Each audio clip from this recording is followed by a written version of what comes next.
Hello छात्रों, कैसे हैं। हाँ, पिछले लेक्चर के माध्यम से हम बात कर रहे थे कि वाचन के बारे में पढ़ रहे थे। वाचन विधि के अंतर्गत कितनी विधियां हैं, वाचन शिक्षण की कितनी विधियां हैं, वो विधियों के बारे में हम पढ़ा। अब हम बात करते हैं वाचन के रूप या वाचन के प्रकार। जो वाचन किया जाता है वो कितने प्रकार का होता है। ठीक है, तो इनके कौन कौन से अवसर हैं, वाचन के रूप तथा अवसर। तो प्राथमिक तथा पूर्व प्राथमिक स्तर पर वाचन की जो क्रियाओं का अधिक उपयोग किया जाता है। जैसे जैसे माध्यमिक और उच्च माध्यमिक स्तर की ओर बढ़ते जाते हैं, पाठ्यवस्तु भाषा एवं शैली में उत्तरोत्तर परिष्कार तथा गंभीरता बढ़ती जाती है। और प्राथमिक स्तर पर बालकों की भाव अभिव्यक्ति की क्षमता, शब्दावली, अर्थबोध की क्षमता कम होती है। उच्च स्तर पर पाठ्यवस्तु में व्यापकता भी आती है। इस प्रकार वाचन के निम्नांकित रूप माने गए हैं, जैसे पाठ्यवस्तु के साथ, दूसरा लिखित कार्य के साथ, तीसरा पॉइंट आप चाहे नोट कर सकते हैं, वार्तालाप, कहानी, चित्र रचना, भाषण, संवाद, वाद विवाद प्रतियोगिता, अभिनय एवं कथोपकथन, दूरदर्शन, टेलीफोन वार्ता, बाल उपयोगी चलचित्र, बाल सभा, महान पुरुषों के भाषणों का अनुकरण, है ना, संगोष्ठी, कवि सम्मेलन, वर्कशॉप, कॉन्फ्रेंस, ये सारी चीज़ें हैं। इनमें कहीं ना कहीं वाचन का के ही रूप हैं। यहाँ पर वाचन को प्रस्तुत किया जाता है। जैसे हम बात करते हैं पाठ्यवस्तु पाठ्यपुस्तक की, पहला तो इसको पढ़ाते समय वाचन अथवा मौखिक आत्म प्रकाशन हेतु भी पर्याप्त समय मिलता है। विषय की व्याख्या, प्रश्नोत्तर, सारांश, कथन, शब्द प्रयोग तथा वाक्य रचना से छात्रों को वाचन का प्रशिक्षण मिलता है। ठीक है, ये लिखित कार्यों के पहले प्रकरण पर परिचर्चा, विचार विमर्श, विषय सामग्री चयन में भी अधिक समय मिलता है। और जो छात्रों की स्वयं क्रियाएं की हम बात कर रहे थे, स्वयं क्रियाएं जैसे पढ़ने, देखने, सुनने व अनुभवों के रूप में भी अपने भावों एवं विचारों को स्वतंत्र रूप में व्यक्त करने का अवसर भी मिलता है। कहानी वाचन की अगर हम बात करें तो इसमें मौखिक रचना का रोचक तथा सर्वप्रिय साधन है। छोटे बालक कहानी सुनने तथा उनका अनुकरण करने में बहुत ज़्यादा रुचि लेते हैं और उनका मनोरंजन भी होता है। ठीक है, उनका मनोरंजन होता है, इसलिए ही वो बच्चे ज़्यादा रुचि लेते हैं। फिर चित्र रचना के आधार पर, तो कहीं ना कहीं चित्र रचना के आधार पर भी मौखिक आत्म प्रकाशन का अवसर तथा अभ्यास किया जाता है। छोटे बच्चे चित्र बनाने में अधिक ज़्यादा रुचि लेते हैं और इसमें उनकी क्रियाशीलता को भी अधिक अवसर मिलता है। चित्रों की सहायता से विषय वस्तु का वर्णन करने का अवसर मिलता है। भाव प्रधान चित्रों के आधार पर भी कहानी कहने का अवसर दिया जाता है। ठीक है, नेक्स्ट, अभिनय में भी बालक अपनी रुचि लेते हैं। ठीक है, इसमें भी मौखिक अभिव्यक्तियों को अच्छा अवसर मिलता है। बालकों का मनोरंजन तथा मनोविद भी होता है। और जो वाद विवाद प्रतियोगिता है उसमें वाचन की शिक्षा दृष्टि से अधिक उपयोग है इसका। और छात्र अभिनय में स्वयं भाग लेते हैं और उसकी पूरी पूर्व तैयारी भी करते हैं। भाषण तथा विचार विमर्श, तो अगर भाषण में अगर हम बात करें तो दूरदर्शन के कार्यक्रमों का जो प्रदर्शन है, टेलीफोन वार्ता है, फ़ोन पे भी बात करना है, तो कहीं ना कहीं उसमें वाचन का प्रयोग किया जाता है। बाल सभा है में जो बालकों की सभा कराई जाती है, उसमें छात्रों को मौखिक अभिव्यक्ति का भी अवसर मिलता है। ठीक है, और वाचन का प्रशिक्षण भी दिया जाता है। तो मुख्यतः अब बात करते हैं वाचन के प्रकार। तो वाचन के जो प्रकार हैं मुख्यतः वो 3 प्रकार हैं। पहला है सस्वर वाचन और दूसरा है, लिख लीजिए चाहे आप, वाचन के प्रकार। पहला है सस्वर वाचन, नंबर 2 मौन वाचन, नंबर 3 अध्ययन। ठीक है, तो सबसे पहले हम बात करते हैं सस्वर वाचन क्या है। सस्वर वाचन क्या है? ये जो है स्वर सहित वाचन को सस्वर वाचन कहा जाता है। इसमें छात्र पढ़ने के साथ साथ बोलता भी जाता है, मतलब पढ़ता है और बोलता भी। जैसे हम कविता पढ़ते हैं तो वहाँ पर हाँ पढ़ भी रहे हैं किताब कविता और उसका वाचन भी कर रहे हैं, बोल भी रहे हैं। ठीक है, इसमें 4 प्रतिक्रियाएं सम्मिलित मानी जाती हैं। लिपिबद्ध अक्षरों को देखना, पहचानना, शब्दों को समझना एवं उच्चारण करना और अर्थ ग्रहण करना। ठीक है, ये प्रतिक्रियाएँ इसमें मानी गई हैं। यानी सबसे पहले अक्षरों को देखना, पहचानना, समझना और उच्चारण करना तथा अर्थ ग्रहण करना। इसके दो भाग हैं, व्यक्तिगत और समवेत। इसी प्रकार मौन वाचन के भी दो प्रकार माने गए हैं, गंभीर और त्वरित। जैसे शाश्वर वाचन के दो रूप माने गए यहाँ पे, व्यक्तिक और समवेत। मैं इसकी पीडीएफ बना के भेज दूंगा आप लोगों को। ठीक है, इसको समझ जाओगे आप। तो इसमें शाश्वर जो वाचन है उसकी सावधानी क्या होनी चाहिए, नहीं बहुत कुछ है। इसके सबसे पहले हम बात करते हैं उद्देश्य। छात्रों को वाक्य रचना का ज्ञान कराना तथा उन्हें विभिन्न लेखन शैलियों से अवगत कराना, छात्रों को लिपि से स्पष्ट ज्ञान कराना, उनके शब्दों, मुहावरों एवं सूक्तियों के भंडार में वृद्धि करना, मानव जीवन के विभिन्न पक्षों का सामान्य ज्ञान कराना, ये शाश्वर वाचन का उद्देश्य है। ठीक है, छात्रों को गद्य का स्पष्ट अक्षरोच्चारण, यानी जो अक्षर हैं उनका उच्चारण, शब्दों का उच्चारण, शुद्ध शब्दोच्चारण, उचित ध्वनि, निर्गम एवं भावानुकूल बल तथा प्रभाव के साथ शाश्वर वाचन के लिए प्रशिक्षित करना। छात्रों को कविता का लय अनुसार, सही एक लय के साथ वाचन करने हेतु प्रशिक्षित करना। लिखित छात्रों को लिखित सामग्री के केंद्रीय भाव को ग्रहण करने तथा उसकी समीक्षा करने में भी प्रशिक्षित करना इसका मुख्य उद्देश्य माना गया है। इसके गुण क्या हैं शाश्वर वाचन के? तो जो गुण हैं, छात्रों को विभिन्न ध्वनियों का ज्ञान तथा समान ध्वनियों में अंतर करने की सामर्थ्य होनी चाहिए। वाचन स्पष्ट होना चाहिए। इसके लिए स्वर तत्पर नियंत्रण आवश्यक है। प्रत्येक वर्ण का उच्चारण पृथक रूप में किया जाना चाहिए। ऐसा नहीं है कुछ लोग मिलके कुछ उच्चारण करते हैं तो मिक्स करके इस तरीके से। वाचन इतनी ज़ोर से किया जाना चाहिए कि सभी श्रोता सुन सके। 50 बच्चे बैठे होंगे, आप मिना मिना कर रहे हो, धीरे धीरे बोल रहे हो, तो 2 ही बच्चे आगे के सुन पा रहे हैं, बाकी का वो सुन ही नहीं रहे। तो आपको वाचन इस तरीके से करना चाहिए ताकि जो क्लास में, कक्षा में आपके जितने छात्र बैठे हुए हैं वो सभी सुन पाएँ। और ऐसा भी नहीं है 4 छात्र बैठे हुए हैं, आपकी जो आवाज़ है उसकी गति, वो उसकी जो ध्वनि है वो इतनी तेज़ है कि वो 50 सुन सके वहाँ, तो कहीं ना कहीं वो भी डिस्टर्ब होंगे बच्चे। ठीक है, ये इसके गुण हैं। वाचन करते समय शब्दों का अर्थ ग्रहण करते चलना चाहिए। ठीक है, वाचक को स्वयं भी पढ़ने में रुचि लेनी चाहिए। वाचन को व्यर्थ कार्य समझकर टालना नहीं चाहिए। ठीक है, ऐसा नहीं है आपका मन ही नहीं पढ़ाने का टीचर का, तो वो क्या पढ़ाएगा वहाँ पर, उसका मन नहीं कर रहा पढ़ने का। पढ़ते समय उपयुक्त वालाघात पर ध्यान दिया जाना चाहिए, अर्थात प्रत्येक अक्षर और शब्द पर यथा योग्य बल देना चाहिए। ठीक है, ये इसके गुण हो गए। नेक्स्ट है इसके प्रकार, शाश्वर वाचन के प्रकार।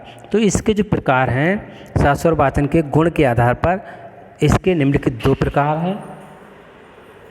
पहला है अध्यापक द्वारा आदर्श वाचन, दूसरा है छात्रों द्वारा अनुकरण वाचन। ठीक है, ये इसके प्रकार हैं शाश्वर वाचन के गुण के आधार पर हो गए, लिख लेना आप। और जो दूसरा है, जब पाठ्य सामग्री को अध्यापक स्वयं वाचन करके छात्रों के सम्मुख प्रस्तुत करता है तो उसे वाचन कहते हैं। इसके निम्नलिखित उद्देश्य माने गए हैं। छात्रों को कौन कौन से उद्देश्य हैं? छात्रों को अपरिचित पाठ्य सामग्री का परिचय देना, उनके समक्ष वाचन का एक मानदंड प्रस्तुत करना, उन्हें ये समझाना कि उन्हें कहाँ तक पढ़ना है। ठीक है, उन्हें झिझक व संकोच की भावना को दूर करना, ये इसका उद्देश्य है। उन्हें उचित वातावरण, गति, लय, विराम, स्पष्टता आदि का भी ध्यान रखते हुए वाचन करने की प्रेरणा देना। ठीक है, तो हम अभी बात कर रहे थे इसमें आगे आदर्श वाचन। आदर्श वाचन के पश्चात छात्रों द्वारा अनुकरण वाचन किया जाता है। जब छात्र अध्यापक के आदर्श पाठ के अनुरूप वाचन करने का प्रयत्न करते हैं तो उसे अनुकरण या शाश्वर वाचन कहा जाता है। ठीक है, 2 तरीके हैं इसके भी अनुकरण वाचन के, कि जब शिक्षक पढ़ता है साथ साथ बोलता है, उसके साथ में बच्चे ही बोलते हैं। ठीक है, वो आदर्श वाचन और अनुकरण वाचन एक साथ हो जाता है। कभी कभी ऐसे भी कर सकते हैं आप, जब आप आदर्श वाचन करते हैं, आदर्श वाचन होता है कि जब आप किताब पढ़ते हैं, क्लास में वाचन करते हैं। ठीक है, कविता, गद्य या पाद्य जो भी पढ़ते हैं वो होता है आदर्श वाचन। अनुकरण वाचन होता है जब बच्चे पढ़ते हैं। ठीक है, तो यहाँ पर अनुकरण वाचन के उद्देश्य निम्नलिखित माने गए हैं। अध्यापक द्वारा किए गए आदर्श वाचन का अनुकरण करना, शुद्ध उच्चारण करना, वाचन में गति एवं प्रवाह का ध्यान रखना, ये सारे हो गए। ठीक है, ये अभी समझ में नहीं आएगा, मैं PDF बना के भेजूँगा, समझ में आ जाएगा आपके। ठीक है, तो वाचनकर्ता के अनुसार शाश्वत वाचन को भी पुनः 2 प्रकार में विभाजित किया गया है, व्यक्तिगत वाचन और सामूहिक वाचन। जो व्यक्तिगत वाचन है उसमें एक ही व्यक्ति वाचन करता है। व्यक्तिगत वाचन अध्यापक द्वारा किए गए आदर्श वाचन के पश्चात किया जाता है। ठीक है, अध्यापक व्यक्तिगत वाचन होता है, जैसे आपने देखा होगा ना क्लास में, एक टीचर जब क्लास में पढ़ाता है उसके बाद किताब लेके खड़ा करता है बच्चे को इंडिविजुअल कि आप किताब पढ़िए, आप ये पैराग्राफ इतना पढ़िए, फिर वो उसको बैठा दिया, दूसरा बच्चा पढ़ता है, वो व्यक्तिगत वाचन कहलाता है। ठीक है, तो इसमें अध्यापक कक्षा के छात्रों के सामने आदर्श वाचन करता है और उसके बाद छात्र उस पाठ का अनुकरण करता है, और अध्यापक का कर्तव्य होता है कि वे छात्रों को जो वाचन करते समय ध्यानपूर्वक देखे और उनके पुस्तक पकड़ने का ढंग, खड़े होने का तरीका, आँख से पुस्तक की दूरी कितनी या नहीं होनी चाहिए, कैसे पकड़नी चाहिए, इन सबको ध्यान रखना चाहिए। और जो अशुद्ध उच्चारण जब होता है उसको रोकना चाहिए। ऐसा नहीं है कि बच्चा पढ़े जा रहा है गलत उल्टा सीधा सब और शिक्षक कुछ कह ही नहीं रहा है। ठीक है, दूसरा है सामूहिक वाचन।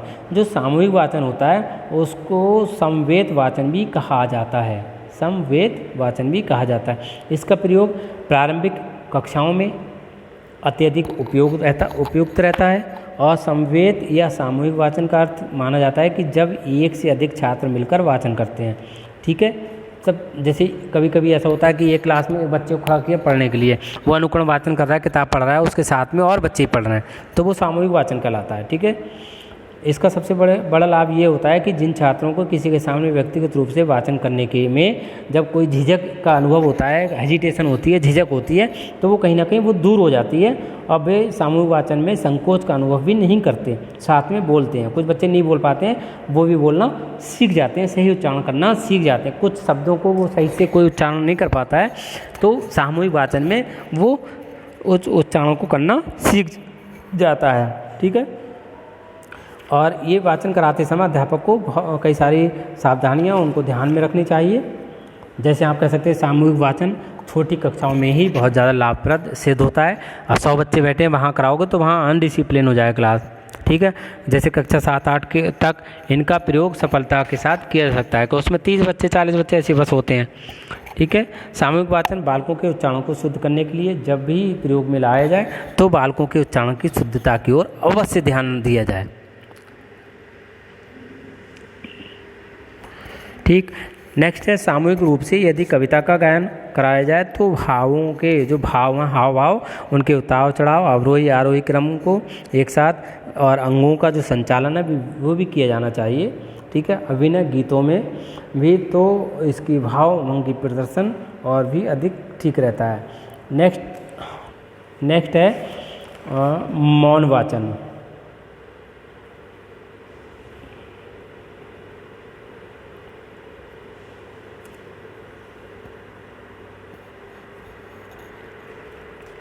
ये पहला आप पढ़ रहे थे शाश्वत वाचन, अब है मौन वाचन। ठीक है,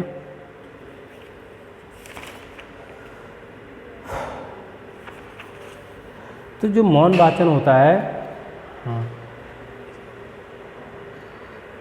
मौन वाचन में क्या होता है, इसका जो स्थूल रूप से इसकी अर्थ की अगर हम बात करें तो बिना ओंठ चलाए, बिना ओंठ हिलाए चुपचाप पढ़ना। पुस्तक सूक्ष्म वाचन का अर्थ चुपचाप पढ़ते हुए अधिक से अधिक अर्थ ग्रहण करना। मौन वाचन होता है बिना बोले पढ़ना, खुद अकेले पढ़ना। ठीक है, अब इसका यूज कैसे होगा वो क्लास में जब आप टीचिंग करेंगे तो बताया जाएगा आपका कि आदर्श वाचन क्या होता है, अनुकरण वाचन क्या होता है। तो मैं शॉर्ट में एक बार बता देता हूँ कि आदर्श वाचन होता है जब शिक्षक किताब पढ़ता है या वाचन करता है क्लास में, वो आदर्श वाचन होता है। अनुकरण वाचन होता है जब स्टूडेंट, जब विद्यार्थी पढ़ते हैं, किताब को पढ़ते हैं, अनुकरण करते हैं। ठीक है, वो सुनकर वो अनुकरण वाचन होता है। और जो तीसरा मौन वाचन है, तो मौन वाचन में बच्चे क्या करते हैं कि चुपचाप पढ़ते हैं, जैसे मैं चुपचाप पढ़ रहा हूँ या बच्चे पढ़ रहे हैं, वो मौन वाचन है। ठीक है, तो इसमें भी मौन वाचन के लिए कई सारी ध्यान देने योग्य बातें होती हैं, जैसे शांतिपूर्ण वातावरण। जहाँ छात्र मौन वाचन कर रहे हों वहाँ पर जो वहाँ का पर्यावरण है, वातावरण है, पर्याप्त शांतिमय हो। अशांत वातावरण में मौन वाचन करना बहुत ज़्यादा असंभव माना जाता है, असंभव होता है। और दूसरा वाचन की मुद्रा। वाचन करते समय बालक की जो मुद्रा है पर विशेष ध्यान दिया जाए। अध्यापक को चाहिए कि ये देखे कि बालक उचित प्रकार से पुस्तक पकड़कर और उचित प्रकार से बैठकर बिना होंठ हिलाए हुए वाचन करे। ठीक है, बालक पुस्तक पर अपनी अधिक ना झुके, जैसे ज़्यादा झुकना भी सही नहीं माना जाता है। नेक्स्ट है धैर्य की भावना। ठीक है, ये कुछ बातें हैं आवश्यक ध्यान देने योग्य मौन वाचन संबंधित। नेक्स्ट है धैर्य की भावना। तो मौन वाचन करते समय धैर्य का रखना बहुत ज़्यादा अति आवश्यक होता है। भली भांति भावों को समझने के पश्चात ही आगे वाचन करना चाहिए। ठीक है, नेक्स्ट है विकसित। ऐसा नहीं है पढ़ते चले गए किताब वो पता ही नहीं है उसका अर्थ क्या निकला। तो जितना आपने पढ़ा है कहीं ना कहीं उसको समझने की बहुत ज़्यादा आवश्यकता होती है। ठीक है, नेक्स्ट है विकसित शब्दकोश। तो मौन वाचन करते समय पाठ्य विषय को भली प्रकार समझने के लिए ये भी आवश्यक होता है कि बालक का जो शब्दकोश है, डिक्शनरी है, वो पर्याप्त विकसित हो। यदि बालकों को शब्दकोश अधिक विकसित नहीं होगा तो मौन वाचन करते समय वे भी कठिन शब्दकोश के आने पर रुक जाएंगे और भाव उनकी समझ में ठीक प्रकार से नहीं आ पाएगा। नेक्स्ट है एकाग्रता। ये होती है मौन वाचन के समय उद्देश्य उस समय ही पूर्ण हो सकते हैं जबकि बालक की जो एकाग्रचित से मौन वाचन करे। ऐसे नहीं मौन वाचन कर रहा है, ध्यान कहीं उसके घर पे ध्यान जा रहा है, कहीं खाना खाने का, ये ध्यान उसका वहीं होना चाहिए। ठीक है, नेक्स्ट हम बात करते हैं मौन वाचन के उद्देश्य। तो इसके उद्देश्य क्या है? छात्रों को मौन वाचन का अभ्यास कराना जिससे वे कम से कम समय में अधिक से अधिक सामग्री को आत्मसात कर सकें और छात्रों के शब्दकोश का विकास करना, उसे सक्रिय शब्दकोश में परिवर्तित करना और छात्रों की बोध शक्ति को विकसित करना जिससे वे पढ़े गए विषय को भली प्रकार समझकर उसका यथास्थान प्रयोग कर भी सकें और बालकों की जो मनन तथा तार्किक शक्ति को विकसित करना, छात्रों में अधिक से अधिक साहित्यिक रुचि उत्पन्न करना। मौन वाचन द्वारा बालक शीघ्रता से पढ़ भी सकता है। ठीक है, और इसकी आवश्यकता के बारे में हम बात करें, महत्व क्यों है, तो ये सब महत्व है कि मौन वाचन में मस्तिष्क पर बहुत कम बल पड़ता है, थकावट नहीं होती है, फलस्वरूप अधिक मात्रा में पढ़ा जा सकता है, इसलिए इसकी विशेष आवश्यकता होती है। ठीक है, और मौन वाचन का सबसे बड़ा लाभ तो ये माना जाता है कि बालक पढ़ने के साथ साथ विषय को आत्मसात भी कर जाते हैं।